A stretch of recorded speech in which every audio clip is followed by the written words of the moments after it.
Welcome to my views and news. Before starting this video, I want to share with you uh, information about my other YouTube channel. Several viewers contact me. They say, Sajid, you covered Azerbaijan-Armenia war in 2020. This time you're not reporting anything about this resumption of hostilities on this channel. I have created another YouTube channel by the name of Conflict News 24. On Conflict News 24, I am already covering Russia-Ukraine conflict and Azerbaijan-Armenia border fighting as well. On Conflict News 24, we'll cover other armed conflicts, not Ethiopia-Tigray conflict, African conflicts, Ethiopia, Tigray, Eritrea, Somali issues will be covered on this channel, My Views and News. Link to Conflict News 24 can be found in community section of this channel and in description section of this video and in a comments section of this video as well. On daily basis, I share updates about Russia-Ukraine conflict and the global conflicts on Conflict News 24. Now, mostly I share news stories with you, what is happening on the ground in the third phase of Ethiopia, Tigray-Eritrea war. But in this video, we'll analyze the situation. Is Tigray capable of defending its territories in this third phase of the conflict? Keeping official statements aside, keeping statements of Ethiopian federal government, Getachew, where are they aside? What is on the ground situation? If you analyze it objectively, can Tigray forces hold their ground? Or are things moving in the direction of November 2020 when Tigray forces had to retreat towards Tambian, central Tigray? Firstly, let me clarify a few things. There is no shortage of manpower for Ethiopian forces and Eritrean forces as well. Tigray is capturing thousands of ENDF soldiers. Hundreds have been shown as well. But it does not mean that ENDF has suffered major setbacks. Why? Because so far, regional forces are not involved. Regional forces can join the fight on front lines as well. Oromia region has the largest regional force in Oromia. It hasn't joined the fighting so far. Somali region, Leo police as well, and other regional forces too. And thousands of Amhara Special Force, Amhara Regional Force recruits are receiving military training too. Eritrea, where large parts of the population are trained militarily. So manpower is not a problem for ENDF, for Eritrean Defense Force. If Tigray has captured thousands of ENDF soldiers, we cannot say that it has struck a decisive blow to ENDF. And so far, Ethiopian government has not ordered general mobilization. Public has not been told to be prepared like we saw last year.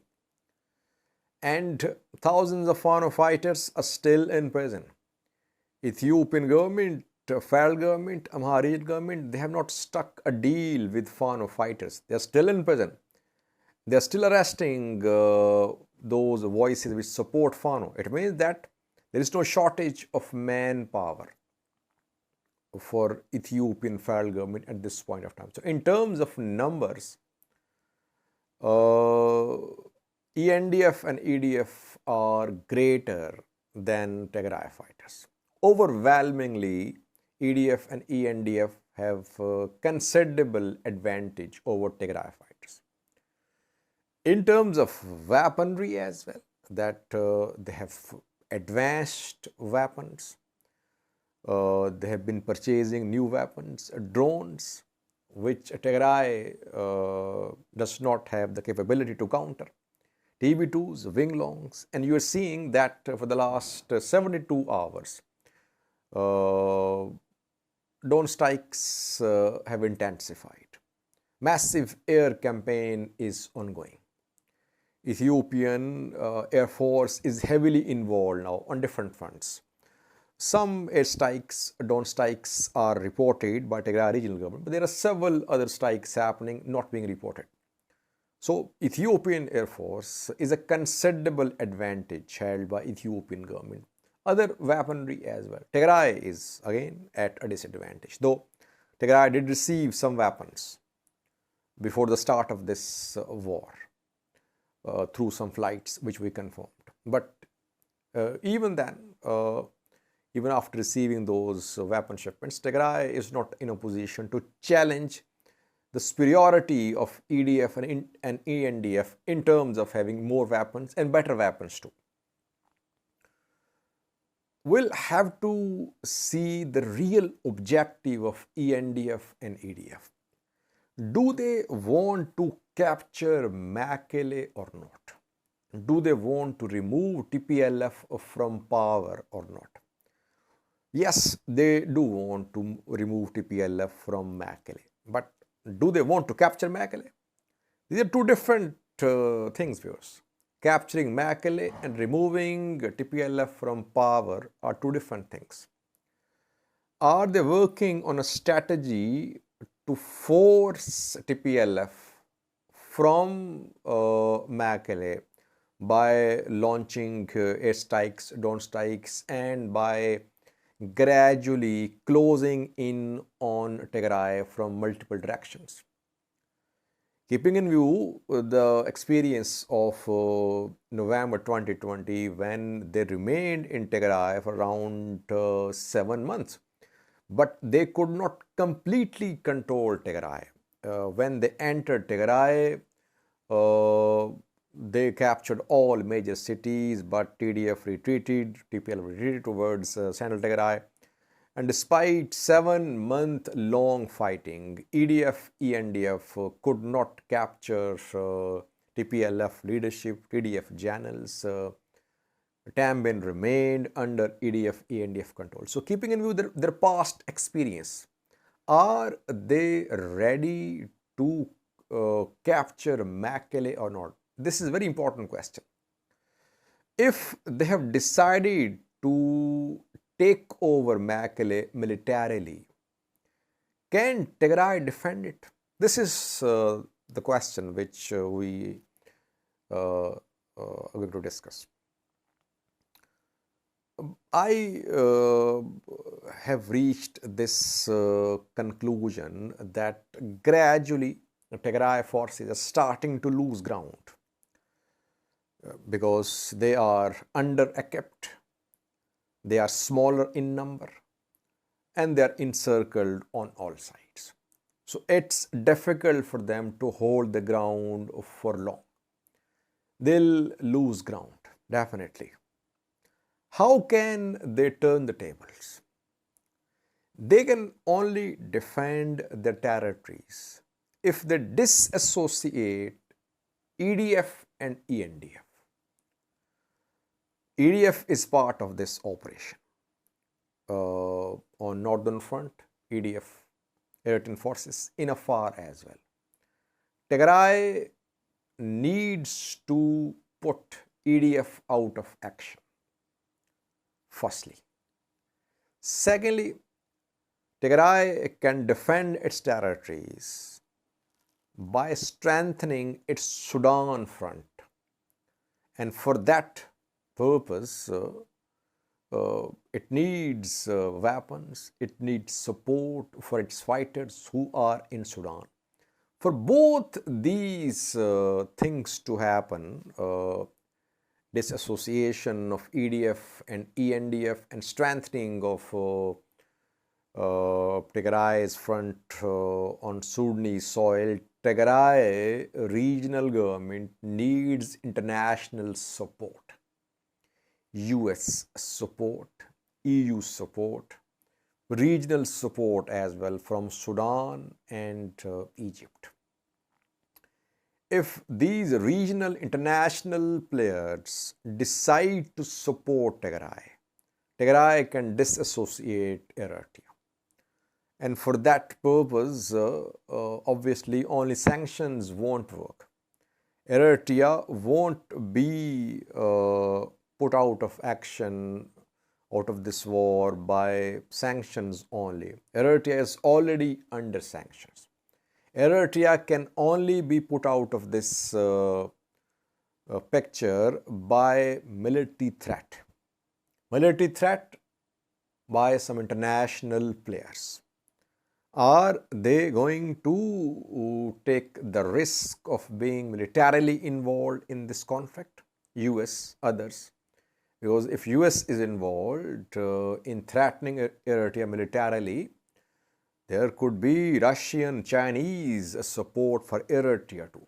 So that is why Tigray needs international support to separate EDF and ENDF, to ensure that EDF is not part of this fighting, and to strengthen its front on Sudanese soil. International community is not supporting Tigray militarily. It is only issuing statements. It tried to facilitate a sort of agreement in Djibouti between the parties, but the talks failed.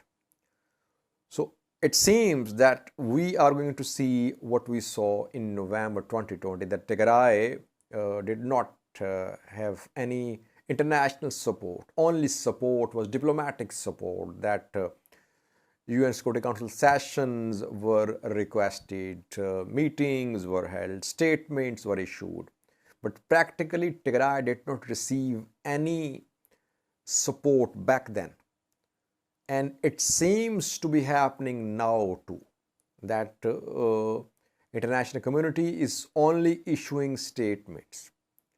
It is not actively backing Tigray regional government. So that is why it is going to become increasingly difficult for Tigray regional government to defend its territories in case of continued military offensive on Tigray from multiple directions.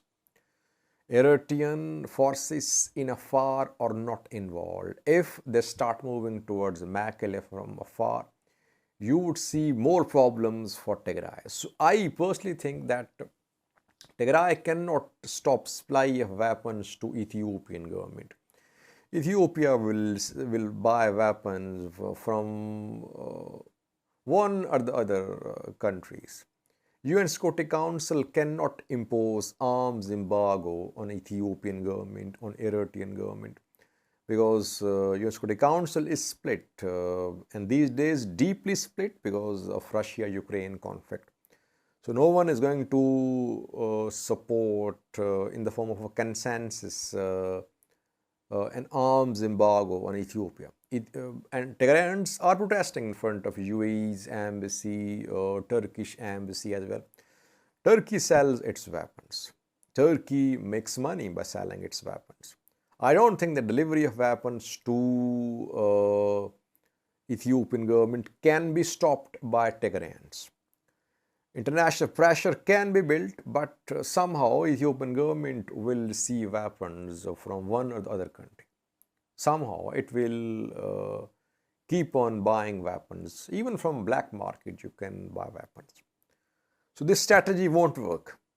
Only strategy which can work for Tigray is that it should have support of international community. Practical support, not just statements. Otherwise, gradually, Tigray could start losing its ground. It's gained ground as well in Wollo, like we're seeing, and proper Tigray territory as well. Now, there is no Volkite in Varede's briefing yesterday. Yes, Tigray fighters did try to enter Volkite.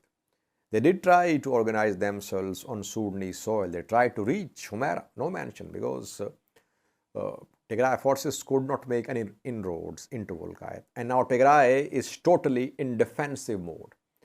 And perhaps that's why it is not launching an attack on Voldia. It would be difficult to remain in control of Voldia.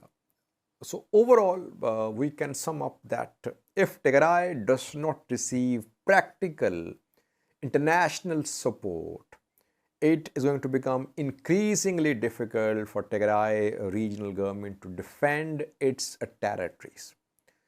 But we'll have to see Ethiopian and Eritrean governments' plan to do they want to go deep into Tigray or not. That also remains to be seen. Thank you very much.